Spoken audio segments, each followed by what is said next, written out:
এই যে এক্ষুনি পুজো করে উঠলাম, দেখুন আপনাদের একবার দর্শন করিয়ে দিই। এই আমার গোবিন্দ, এই যে দেখুন, এই যে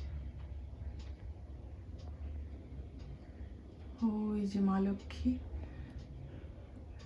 ডাক্তার সাহেবকে বলছি যে আমার গোবিন্দকে ঠান্ডা জলে চান করিয়ে দেবো, ব্যাস বাড়িতে জলের কষ্ট একদম কেটে যাবে, নাকি বলুন। এই যে সাজুগুজু করিয়ে বসিয়ে দিয়েছি, এই যে দেখুন, আর এই যে জলখাবার দিলাম।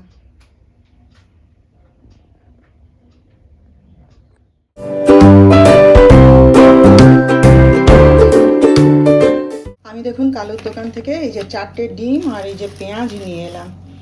ডিম সকালে আনতে যাবে বলেছিল, তারপরে ওই যে জল নিয়ে মেতে গেল না, জল জল করে যাচ্ছে, সে না করলে আর করবে কে। সেই জন্য আমি বলি ঠিক আছে, আমি এখন 4টে ডিম নিয়ে এসে রান্না করি, তুমি বিকেলবেলায় এনে দিও। তো দেখি ডিমটা সেদ্ধটা বসিয়ে দিয়ে ডিমের ঝোল করব। দেখি ডাক্তার সাহেবকে খাইয়ে একবারে পাঠিয়ে দেবো, ইচ্ছা আছে বুঝলেন। দেখা যাক কতদূর কী করতে পারি। মর্নিং। তো পূর্বাস লাইফস্টাইলে নতুন আর একটা ব্লগ নিয়ে চলে এলাম আবার আপনাদের কাছে। আশা করি আপনারা সবাই ভালো আছেন। তো এখন বাজে হচ্ছে 11:30, আর আজকে হচ্ছে গিয়ে শনিবার। তো এখান থেকেই কথা বলছি কারণ আমি রান্না করছি। ডাক্তার সাহেব তাড়াতাড়ি খেয়ে বেরিয়ে যাবে বলে রান্না করছি, হয়ে গেছে রান্না, আর শুধু শাক ভাজাটা করবো, করলেই হয়ে যাবে। সকাল থেকে তো মানে জল নিয়ে চলছে আমাদের, সে জলের গাড়ি তো কালকে আসেনি জানেন। রাত্রি 1:30-2টো পর্যন্ত আমরা দুজন অপেক্ষা করে আছি যে জল এলে জল ভরবো, এসে জলের গাড়ি আসেনি। ওরা বলেছিল যত রাত হোক পাঠাবে, কিন্তু পাঠাতে পারেনি কারণ সাপ্লাই দিতে পারছে না, এত চাহিদা জলের না, ওরা সাপ্লাই দিতে পারছে না। তারপরে সকালবেলাতেও আসেনি, সকালবেলায় মিস্ত্রি এলো, এসে তো লাইন খুলে পরিষ্কার করে দিয়ে গেল। দেওয়ার পরে জল একটুখানি হয়েছিল, হওয়ার পরে সেটা আবার ট্যাঙ্কিতে তুলে দেওয়া হলো। হয়ে সকালের কাজকর্ম, সকালেই তো কাজকর্ম থাকে বলুন, সেই সকালের কাজকর্ম টর্ম সব করা হলো, করে ওই 10:30 নাগাদ জলের গাড়িটা এলো আর কি। আসতেই তো সঙ্গে সঙ্গে ট্যাঙ্কিতে জল ভর্তি করা হলো। ওই দেখুন না ডাক্তার সাহেব এখনও সেই মানে ট্যাঙ্কের লিড খুলে দিয়েছে, তো যদি কিছু পড়ে টড়ে যায় সেই জন্য সেখানে টুল পেতে ওই খবরের কাগজ নিয়ে হাওয়া করছে আর বসে আছে ওখানে। তার কাজ কর্ম সব আজ পণ্ড। নার্সিংহোমেও যেতে পারেনি, কিচ্ছু করতে পারেনি। নার্সিংহোমে ফোন করে দিল, কি করবে সে, না করলে এগুলো করবে কে বলুন, কেউ তো পারবে না করতে। দিয়ে আমার ছোট যা, সে তো মানে বলছে বড়দা আমি কাল থেকে সমানে ওদেরকে ফোন করে বিরক্ত করে মারছি যে আমাকে একটা ট্যাঙ্কি জল দিতেই হবে, বলে বলে বলে বলে চেষ্টা করে ওই জলের ট্যাঙ্কিটা এনে দিল জানেন। তারপরে সকালবেলায় উঠে দেখি যে ওই আমার ছোট জায়ের ঘরে যে লাইনটা আছে সেখানে পাইপ লাগিয়ে আবার জল ভরা হচ্ছে, ওরাই নাকি সেট করে দিয়েছে, দিয়ে জল ভরা হচ্ছে করে।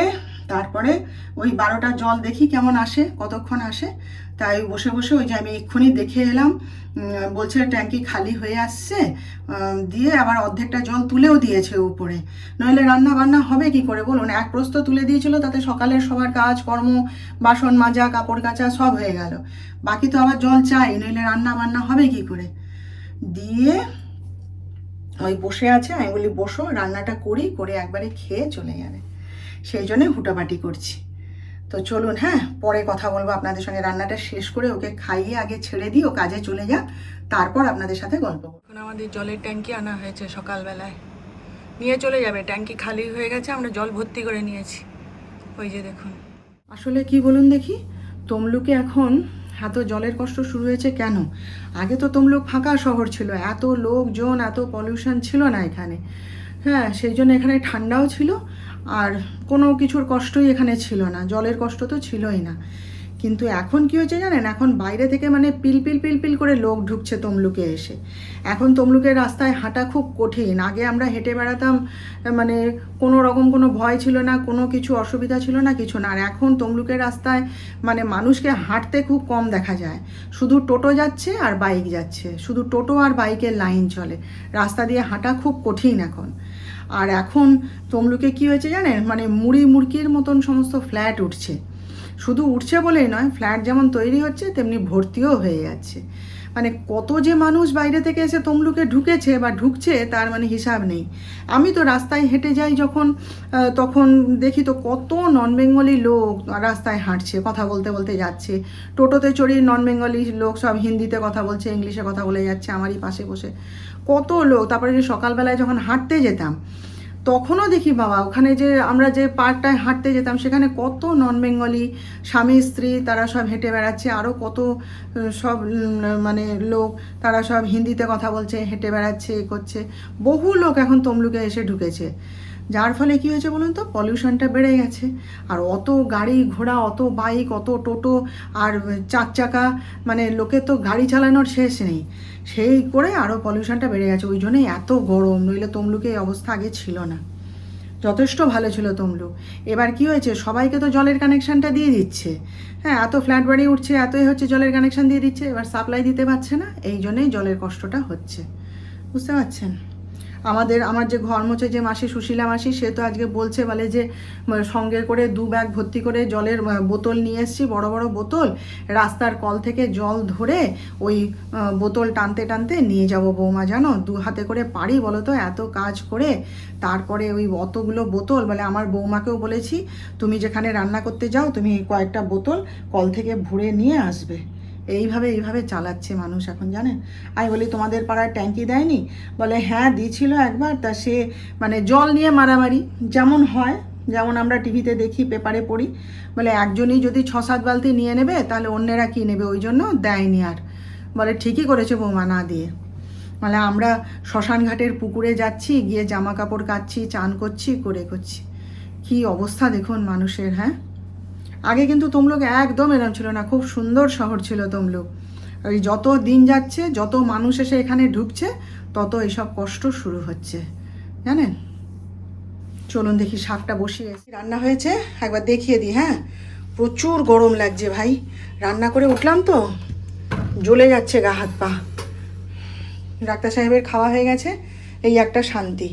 আচ্ছা, এখানে হচ্ছে ডিমের ঝোল, আর এই যে কলমি শাক ভাজা, আর এই যে মাছের ঝোল, আর এই যে মুসুর ডাল। মুড়ো খেতে খুব ভালোবাসি তো, সেটা আমার মাছলি মাসিও জেনে গেছে, ওই জন্য মাছ পাঠালেই মুড়োটা ঠিক পাঠিয়ে দেয় সঙ্গে। চলুন এবার একটুখানি এসিতে বসি, যিশুও খাবে বলছে, খেতে দিয়ে দিই। আমি আর পারছি না, এত গরম লাগছে না। পরে রান্নাঘরটা পরিষ্কার করব। চলুন এসিতে এসে একটুখানি বসতে তবে ধাতস্থ হলাম, বুঝলেন।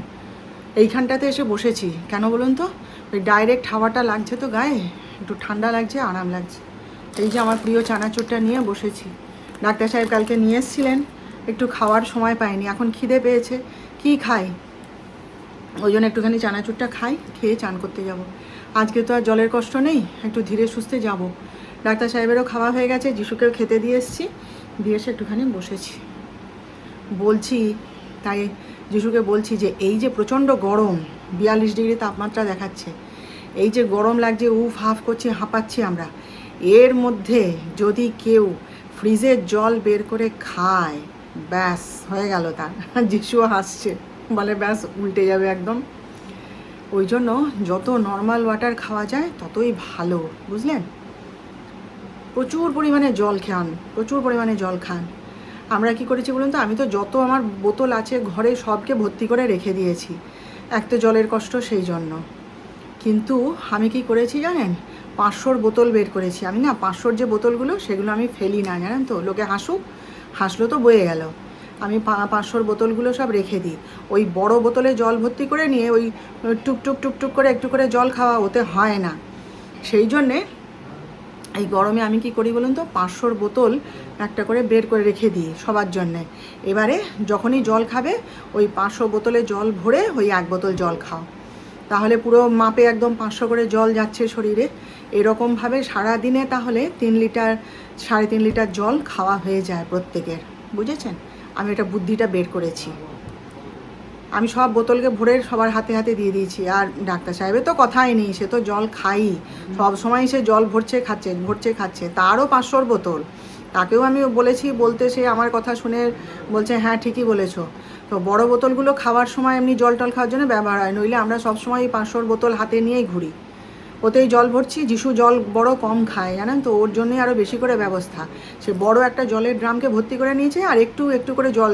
আর 2 দিন হয়ে গেল তো জল শেষ হয়নি, তো ওই জন্য আমি এই পলিসিটা নিয়েছি। পুরো যখনই জল খাবে 500 জল পেটে যাচ্ছে, এই করে করে 3 লিটার 3.5 লিটার জল খাওয়া হয়ে যাবে। আপনারাও এরকম বুদ্ধি করে খাবেন, হ্যাঁ, প্রচুর জল খাবেন। যত জল খাবেন এই গরমে তত ভালো থাকবেন, সুস্থ থাকবেন, আপনার কিডনিও ভালো থাকবে, কোনো রকম কষ্ট হবে না দেখবেন। তো এই হচ্ছে ব্যাপার, বুঝলেন। একটুখানি শান্ত হয়ে নিয়ে একটু ঝেড়ে চান করি। তো সব শেষ করলাম, তো 2:30 বাজে, 2:30 নয় আর একটু বেশি হবে। কাজকর্ম শেষ করে টোরে কথা বলছি তো, খাওয়া তো অনেকক্ষণ হয়ে গেছে, ওই 2:40 হবে হয়তো। তো এসছি এই যে দুধ ফুটাতে। এই যে দেখুন, গরমকালে ভাই এই একটা হ্যাপা, বলুন, দুধ না ফুটালে রক্ষে নেই। শীতকালে কিন্তু এইসব অসুবিধা নেই, শীতকালে 2 বেলা 2 বার ফুটাও, ব্যাস হয়ে গেল। কিন্তু গরমকালে 50 বার দুধ না ফুটালে আর রক্ষা নেই। আর এঁঠো বাসন টাসন যেগুলো মানে ধুয়ে নেওয়ার আমাদের, সেগুলো আমি বেসিনে রেখে দিয়েছি। আর এখন পারছি না, একটুখানি বিশ্রাম নিই। সব খেয়ে দিয়ে যে যার ঘরে শুয়ে পড়েছে, বুঝলেন তো।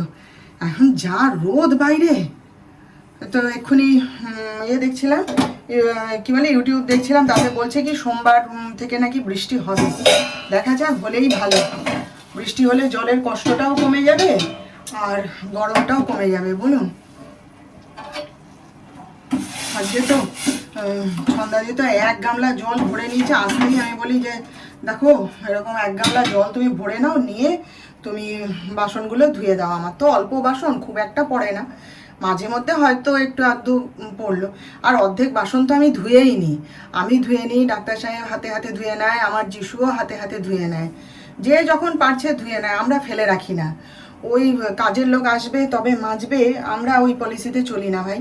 ও কাপ প্লেট, তারপরে ধরুন চা খেলাম কাপটা, কি দুধ খেলো যে কাপটা, কি যে ভাত খেয়ে উঠলো যে কাচের প্লেট বাটি, এগুলো সমস্ত এসব টুকটাক জিনিসগুলো আমরা নিজেরা হাতে হাতে ধুয়ে নিই, সবাই 3 জনেই করি আমরা। তো সেই জন্যে বাসন অতটা পড়ে না, ওই ভারী বাসনগুলো চন্দা দিয়ে এসে মেজে দেয়, ওই জন্য আমাদের অত জল লাগে না, আমাদের অল্প জলেই কাজ হয়ে যায় ভাই। যখন যেটুকু জল পাই হাতে হাতে হাতে হাতে করে নিই। তো যাই হোক, এখন এগুলো থাক, এখন কে ধোবে দাঁড়িয়ে দাঁড়িয়ে, সে বিকেলবেলায় দেখা যাবে, কি সন্ধ্যাবেলায় যখন গাটা ধুতে যাব তখন দেখা যাবে। তো চলুন, হ্যাঁ, একটুখানি বিশ্রাম নিয়ে তারপর আবার চাটা খেতে আসবো গরমে। তো একটুখানি বেরিয়েছিলাম, বাজারে গেছিলাম বলতে আমার নিজেরই কাজে গেছিলাম, অন্য কোনো কাজে নয়। একটুখানি আমার বন্ধুর দোকানে গেছিলাম, সেখানে ওই যে বলেছিলাম না আপনাদের যে অনেকগুলো কুর্তি পছন্দ করে রেখে এসেছি, তো বেরিয়েছিলাম, এই সুযোগে নিয়ে এলাম। আর হচ্ছে একটুখানি জানেন, সে আমার আরও নানা কাজ ছিল, সেসব করে তারপরে আমার শশা শেষ হয়ে গেছিলো। ডাক্তার সাহেব বললেন তুমি যাচ্ছ যখন কিনে নিয়ে চলে এসো, সেইটা কিনলাম। তারপরে জানেন, আজকে বোধহয় 4 মাস হতে চললো আমার সেই 5খানা ব্লাউজ বানাতে দিয়ে এসেছিলাম, তাদের এখনও হয়নি। আমাকে দেখে চুপ করে মাথা নিচু করে আছে। আমি কী গো, আর কতদিন লাগবে? কি পুজোর সময় ব্লাউজ দিবে নাকি? বৌদি হয়ে গেছে, দেখি সে পিঠে যে ফিতে করা সেটা এখনও হয়নি। আমি বলি কেন, আমি আসিনি দেখে, আমি ফোন করিনি দেখে আর আমারগুলো করনি, তুলে রেখে দিয়েছো? না বৌদি হয়ে যাবে, না বৌদি হয়ে যাবে। আমি বলি আমি এই মাসের শেষের দিকে আসবো, আর কদিন বাদে যেন রেডি থাকে। বলে বিরক্তি লাগে না বলুন, অতবার এক দোকানে যাওয়া যায়? দিয়ে যাওয়ার সময় হেঁটে গেছি, আর আসার সময় তখন আর পারিনি, টোটো করে চলে এসেছি। এবার যাওয়ার সময়টা না তবু হেঁটে হেঁটে চলে যাওয়া যায়, তখন অতটা কষ্ট হয় না। এবার দোকান বাজার করার পর, ঘোরাফেরার পর, তখন আর মানে জিনিসপত্র যে হাতে ভর্তি হয়ে যায়, তখন দেখবেন আর মানে হেঁটে আসা যায় না, তখন একটা টোটো করে নিয়ে পালিয়ে এসেছি। আর যা গরম বাইরে, বলে তো লাভ নেই, গরম গরম করে লোকজন তো তার মধ্যেই ছুটে বেড়াচ্ছে, কাজ করে বেড়াচ্ছে, সেজে গুজে ঘুরে বেড়াচ্ছে, তো গরম গরম করে লাফিয়ে আর কী হবে বলুন। তাই এলাম, ডাক্তার সাহেব একটুখানি ঘরে এসেছিলেন, আবার বেরোবেন, বলছে আমি 8টার সময় বেরিয়ে যাবো। আমি বলি তুমি তোমার যাও, আমি আমার যাব। যিশুকে আজ আর নিয়ে যাইনি, আমি বলি তুই ঘরে থাক, বিশ্রাম নে, আমি যাচ্ছি বলে চলে গেছি। তো চলুন বাকি কথা পরে বলবো, হ্যাঁ, সন্ধ্যা টন্ধ্যাগুলো দেখিয়ে নিই, তারপর চা করতে করতে আপনাদের সঙ্গে বাকি কথা বলবো। লিকার চা করছি, বুঝলেন তো। আমার ছেলে আজকাল বুঝে গেছে লিকার চায়ের উপকারিতাটা কী। সন্ধ্যাবেলায় খেয়ে বলছে মা 1 কাপ লিকার চা করে দেবে, আমি দুধ চা খাবো না। আমি তবে লাইনে এসো এবার, বলো। ওকে যখন আগে বলতাম লিকার চা খাবি বাবু, লিকার চা কেউ খায়, ছি তুমি খাও সব, আমি খাই না বলতো। আর এখন বল লিকার চা ছাড়া আর চিনি ছাড়া চা এছাড়া যিশু আর খেতেই চায় না, জানেন। ওর লিকার চাটা করে দিয়ে তারপর আমি আমার জন্য একটু দুধ চা করবো। আসছি যখন আমার ছোটো যায় ছেলেটা দেখি ওখানে দাঁড়িয়ে আছে, আমি বলি বাবা এখানে দাঁড়িয়ে আছো কেন, অন্ধকারের মধ্যে, কি ব্যাপার? না এই যে তোমাদের জলের গাড়িটা চলে গেল, এবার আমাদের জলের গাড়িটা আসবে। আমি বলি কেন, তোমাদেরও জলের গাড়ি আসবে? হ্যাঁ আমাদেরও জলের গাড়ি আসবে। আমি বলি ও তোমাদেরও জল লাগবে? হ্যাঁ গো আমাদেরও জল লাগবে। ওর কথাবার্তাগুলো খুব সুন্দর, জানেন তো, খুব সুন্দর করে কথাবার্তা বলে, ওই জন্য আমার ওকে খুব ভালো লাগে। হ্যাঁ নিজের খেয়ালে নিজে থাকে আর কথাবার্তাগুলো ভারী ভালো। তো আর ওদের বাড়িতে তো মানে জল তো আসছে, কতগুলো ট্যাঙ্কি করে তো জল আসছে। তো কি রাস্তায় মানে হাহাকার পড়েছে জানেন জলের। ওই যে টোটোওয়ালাটা সে কি গালাগালি করছে, বলে কি হবে না কেন বৌদি, তুমি বলো, রাস্তার উপরে তুমি কি দেখছো কল খোলা থাকে আর জল বেয়ে বেয়ে চলে যায়, কেউ বন্ধ করার নেই। আমি বলি হ্যাঁ তো আমি তো নিজেই কতদিন রাস্তায় যেতে যেতে উঠে গিয়ে কলটা বন্ধ করে দিয়ে এসেছি, জল পড়েই যাচ্ছে, আমি তো নিজেই বন্ধ করে দিয়ে এসেছি। বলে হ্যাঁ আমাদের পাড়াতেও জানো তো এরকম বাথরুমের পাশে কল, সে কলও বন্ধ করার কারো সময় নেই, জল পড়ে নষ্ট হয়ে যাচ্ছে। আমি বলি হ্যাঁ তো ঠিকই বলেছো। বলছে তাহলে ওই জন্যই তো এরকম অবস্থা, হবে না কেন, দাঁড়াও আরও হবে। সে কি গালাগালি করছে, তাই যিশুকে এসে বলছি জানিস তো। আর রাস্তায় যেন সে জলের জন্য হাহাকার পড়েছে বাবা, কি কষ্ট। একে তো এই গরম, মানে বৃষ্টি যেন সবাই চাইছে জানেন, যে একটু বৃষ্টি হোক, গরমটা কমে, জলের কষ্টটাও নেমে যাবে। তো চলুন না, লিকার চাটা হয়ে গেছে, যিশুকে দিয়ে আসি, দিয়ে এসে আমি একটুখানি দুধ চা করে খাই। এই যে দেখুন পরোটা বানালাম ডাক্তার সাহেবের জন্য, আর এই যে তড়কা ডাল। একটু বেশি হয়ে গেছে কারণ যিশু আগে তো বলেনি ও খাবে না, সে তার বিরিয়ানি কিনে খেয়ে নিয়েছে জানেন। বলে কি রোজ রোজ একই খাবার আমি খেতে পারবো না, আজকের দিনটা আমাকে একটু ছেড়ে দাও, আমি একটুখানি বিরিয়ানি খাবো। এটা ওটা খাবে বলছিল, তারপরে আমি বলি হজমের ওষুধ দেবো না কিন্তু, বলতে তখন বলে ঠিক আছে আমি বিরিয়ানি খাবো, বলে সে তার খেয়ে নিয়েছে। আর এই ডাক্তার সাহেবের জন্য করলাম, আর আমার তো যেমন ওটস খাই তেমনি। তো রান্নাবান্না তো কমপ্লিট করেই ফেললাম, একটু এসিতে এসে দাঁড়িয়ে আছি, গাটা একটু ঠান্ডা হোক। ডাক্তার সাহেব গেছেন গা ধুতে, এতক্ষণ তো আবার সেই বাগানে জানেন তো, সেই কি বলে পুকুর ঘাট থেকে জল এনে এনে আবার সেই গাছে ঢাললো। কিছুতে কথা শুনলো না, চেঁচামেচি করছিলাম, বলে কি তুমি অমনি করে চেঁচো না তো, আমি ঠিক পারবো, কিছু হবে না, পুকুর ঘাটে এখন অনেক আলো, বলে আমাদের সেই যদুপতির পুকুর থেকে জল টেনে এনে এনে করছে। বলে কি আমাদের এই পুকুরটাকে এত জলের কষ্ট হচ্ছে তো, বলে জানো আমি চিন্তা করে দেখছি আমাদের এই পুকুরটাকে সংস্কার করব, নোংরা হয়ে গেছে তো এটাকে আমি সংস্কার করব। আমি যা পারো করো, দিয়ে তো চলুন দেখা যাক কি হয়। আজকের দিনটা তো ভালোই কাটলো, প্রতিদিনই সকালবেলা ঘুম ভাঙে বিছানায় উঠে বসে ঠাকুরকে প্রণাম করি, যে ঠাকুর আজের দিনটা এই যে শুরু করলাম যেন ভালো যায় সারাদিন সবার সাথে মিলেমিশে। আমার গোবিন্দ ঠিক সমস্যার সমাধান করে দেয় জানেন, যত সমস্যাই আসুক আমি দেখি লাস্ট মোমেন্টে ঠিক সে সমাধান করে দেয়। তো কালকের দিনটাও ভালোই কাটবে এই আশা নিয়ে আজকের মতন শেষ করলাম, আপনাদের কাছ থেকে বিদায় নিলাম। কালকে আবার আমরা দেখা করব নতুন ব্লগে নতুন বিষয় নিয়ে। আপনারা সবাই ভালো থাকবেন, আর আমার আজকের ভিডিওটা ভালো লেগে থাকলে একটা লাইক শেয়ার ও সাবস্ক্রাইব প্লিজ করে দেবেন।